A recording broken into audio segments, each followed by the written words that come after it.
Hablar de terror es principalmente hablar de unos 4 o 5 personajes importantes que han construido lo que nosotros entendemos como terror, como la literatura de terror. Y uno de ellos es Lovecraft.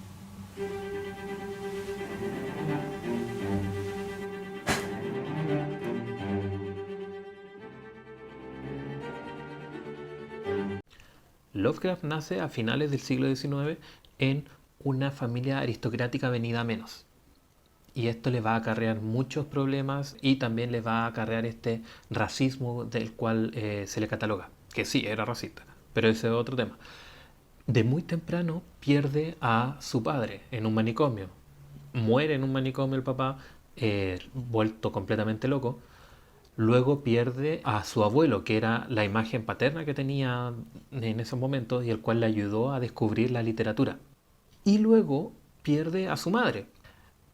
La infancia de Lovecraft en sí es un poco tormentosa por todas estas muertes que pasaron, por la depresión que tuvo, que duró casi 10 años, porque literalmente la mamá lo vestía de niña, le colocaba risitos, porque ella sí quería tener una niña, no quería tener un niño.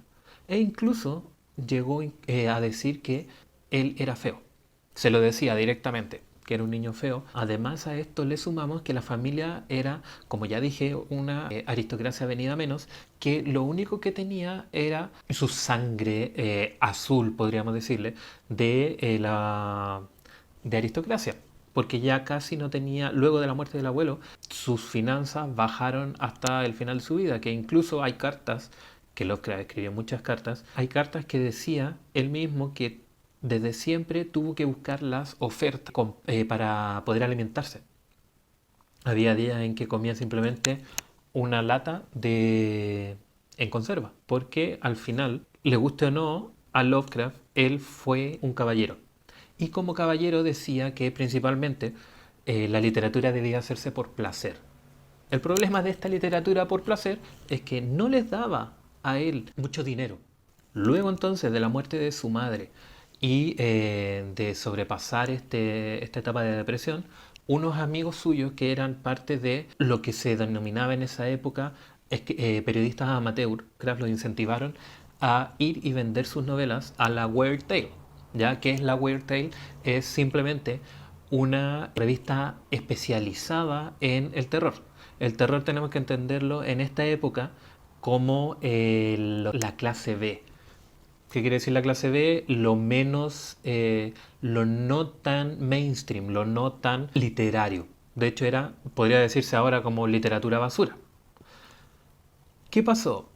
Lovecraft envió, mejor dicho, porque él no salía de la casa, envió al editor de ese tiempo los relatos, que eran 5. Entre esos relatos estaba Dagon. ¿Cuál es la importancia de este relato? Es que fue el primero en ser publicado y fue el que le llevó cierto prestigio a Lovecraft en su carrera como escritor, que se trataba de un pueblo maldito.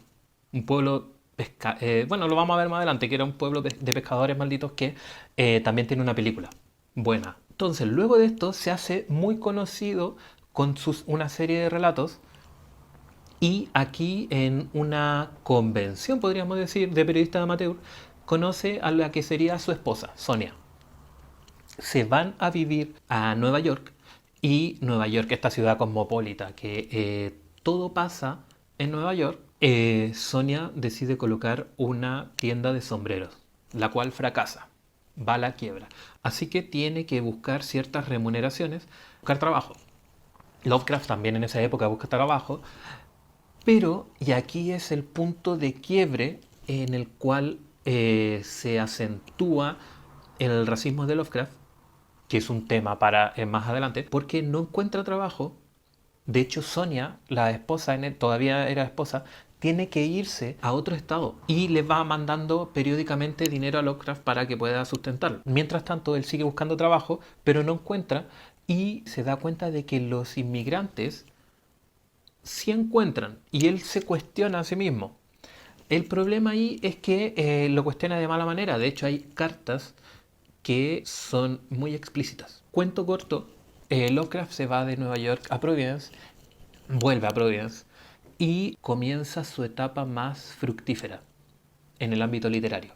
Termina o se divorcia de Sonia Green y empieza a escribir un sinfín de relatos que ya llevan esa marca Lovecraftiana, podríamos decir.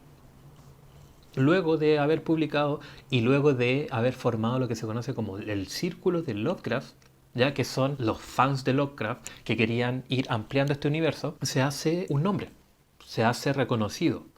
Y aquí también entra una de las principales características de Lovecraft, que es que él se carteaba con todas estas personas. A muchísimas no las conoció, simplemente por cartas. Y estas cartas, como decía Lovecraft, se vanagloriaba de que él le respondía a todas las personas que le enviaran cartas. Y el problema aquí es que esas cartas no eran de una o dos páginas. Eran, de hecho, todavía están en estos momentos catalogando ciertas cartas en Providence, que son hasta 100 páginas. Finalmente Lovecraft muere por un cáncer en el intestino, en el estómago, y es enterrado en Providence. Pero aquí no termina la cosa. De hecho, como les decía, logró ganar un renombre, pero todavía no era famoso. Y aquí entra el círculo de Lovecraft, los cuales crean, con los manuscritos que dejó Lovecraft, Arkham Editorial, o Editorial Arkham, que es la encargada específicamente en esa época de reeditar los relatos de Lovecraft. Y ahí se comienza a ser mucho más famoso. Uno de los temas más importantes en Lovecraft es el terror. Pero este terror no era el de Poe. Aunque lo amaba, aunque idolatraba a Poe, Poe era el terror más psicológico. En Lovecraft no, en Lovecraft el terror era material. Era tan objetivo el terror que era imposible no temerle, independiente de si yo estaba acá, estaba en otro país, era innegable que daba miedo. ¿Y qué era lo que daba miedo? El horror cósmico. Y este es principalmente por lo que el terror Lovecraftiano es entendido. El terror cósmico es que al final, nos guste o no, somos marionetas en el universo y que estamos a merced de las fuerzas del mal, principalmente del mal. Ojo, Lovecraft era muy enfático en eso, que el universo era maldad pura. Y nosotros no podíamos hacer nada. Y aquí le viene un poco la ideología atea, que Lovecraft era ateo, en el cual podía darse el lujo de crear ciertos dioses que principalmente estaban para nosotros moralmente mal. ¿Por qué? Porque ellos simplemente se veían a sí mismos y no les interesaba la humanidad. Entonces, el terror cósmico en sí es entendido como estar sabiendo que existen cosas, sabiendo que existe algo que va más allá de lo científico, más allá de la lógica, más allá de todo lo que puede explicar la razón, y aún así no hay nada que podamos hacer. No existe nada, absolutamente nada que podamos hacer frente a, por ejemplo, Cthulhu o Yog-Sothoth o Nyarlathotep. Son personajes que simplemente juegan con la humanidad. ¿Por qué? Porque quieren y pueden. Entonces, el horror cósmico o lo Lovecraftiano de todo esto son estas entidades que se conoce o que Lovecraft traería como el horror primigenio o los dioses primigenios, que son estos superpoderosos, omniscientes, omnipresentes y esto también es un tema fundamental en Lovecraft, nos lleva, si lo descubrimos, a la locura.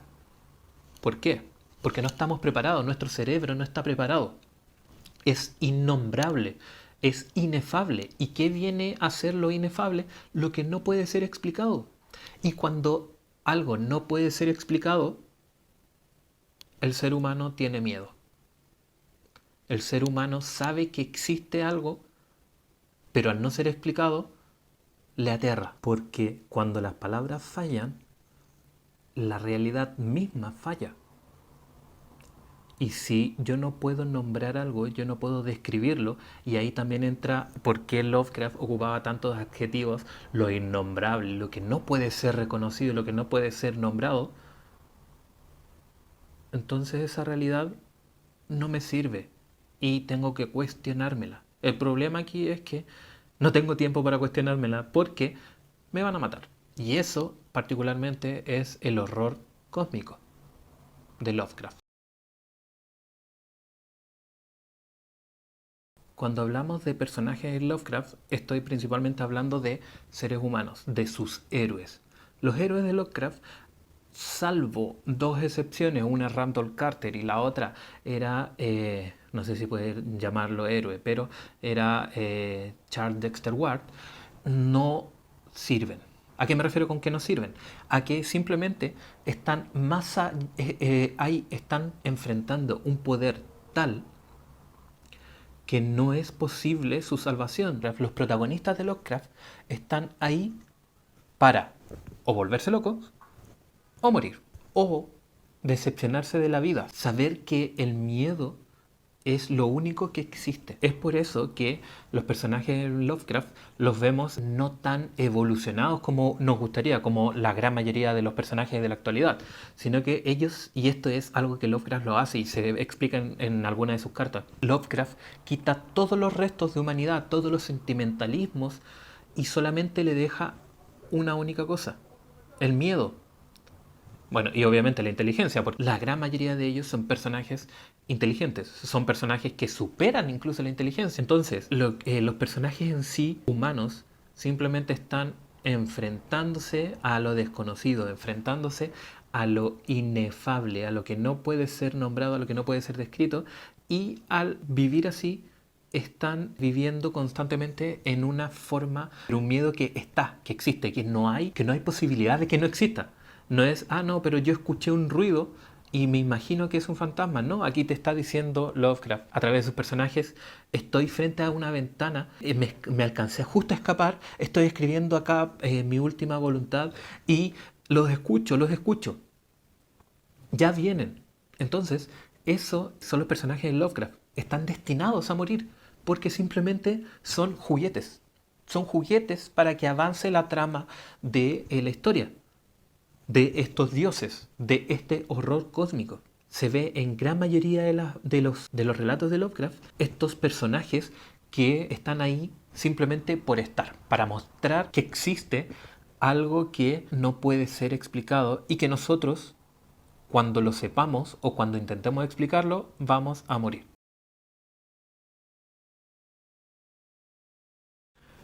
Y entramos en el problema principal que se le acarrea a Lovecraft, el racismo. Lovecraft era racista, sí, indudablemente no hay opción a evitar que fuera racista. Era sí o sí racista. De hecho, hay cartas que muestran que trataba de simios, de abominaciones, de deformidades. De hecho, también lo podemos ver en sus textos, en el horror de Dunwich, o en la misma llamada de Cthulhu, que los que hablan de Cthulhu, los que alaban a Cthulhu, son negros, son asiáticos, son negroides. Y sí, con esas palabras ocupaba Lovecraft en sus relatos. Ahora, ¿por qué se les permitía en ese relato? Porque en esa época también era mal visto llamar a alguien de negro o de negroide. ¿Por qué se le permitía? Porque simplemente eran revistas pulp, que no era literatura o no se consideraba en esa época literatura, era simplemente revistas de entretención. Y si alguien ocupaba eso, no lo editaban porque simplemente no tenían correctores. Ahora, una de las cosas que hay que entender del racismo de Lovecraft es que este racismo era activo en la literatura. Se podía reflejar en sus textos y en sus cartas explícitamente. ¿Por qué? Porque al final estas personas que no eran WASP, o sea, no eran blanquitos que amaban América, ¡América!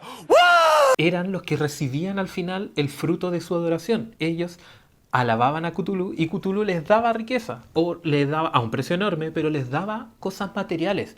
En cambio, podemos ver que protagonistas en Lovecraft siempre eran un reflejo de él y siempre estaban atrapados, siempre estaban a punto de morir, de tal manera que el racismo se podía invertir, pero no por eso hay que negar que Lovecraft era racista. Indudablemente, Lovecraft sí tiene una importancia literaria, tiene un legado que va más allá de todo lo que él podría haber pensado. Él pensaba que su obra iba a morir con él, como Kafka, pero viene hasta la actualidad. Autores como por ejemplo Stephen King, Guy Barker, Junji Ito, son personas que han tomado lo Lovecraftiano y lo han adecuado a su gusto. Tenemos también a Cronenberg. La importancia de Lovecraft en sí es que sus relatos son polisémicos. ¿Qué quiere decir polisémico? Que tienen distintos significados, que yo le puedo dar el significado que quiera, porque al final Lovecraft no entregó tantos detalles sobre sus distintos dioses primigenios. Entonces, al ser tan ambiguo, al ser su obra tan ambigua y tan parcelada, puede permitirse esta polisemia. Hay que entender a Lovecraft como un rompecabezas.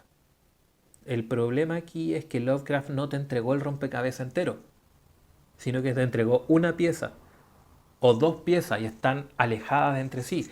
¿Y cuál es la importancia acá?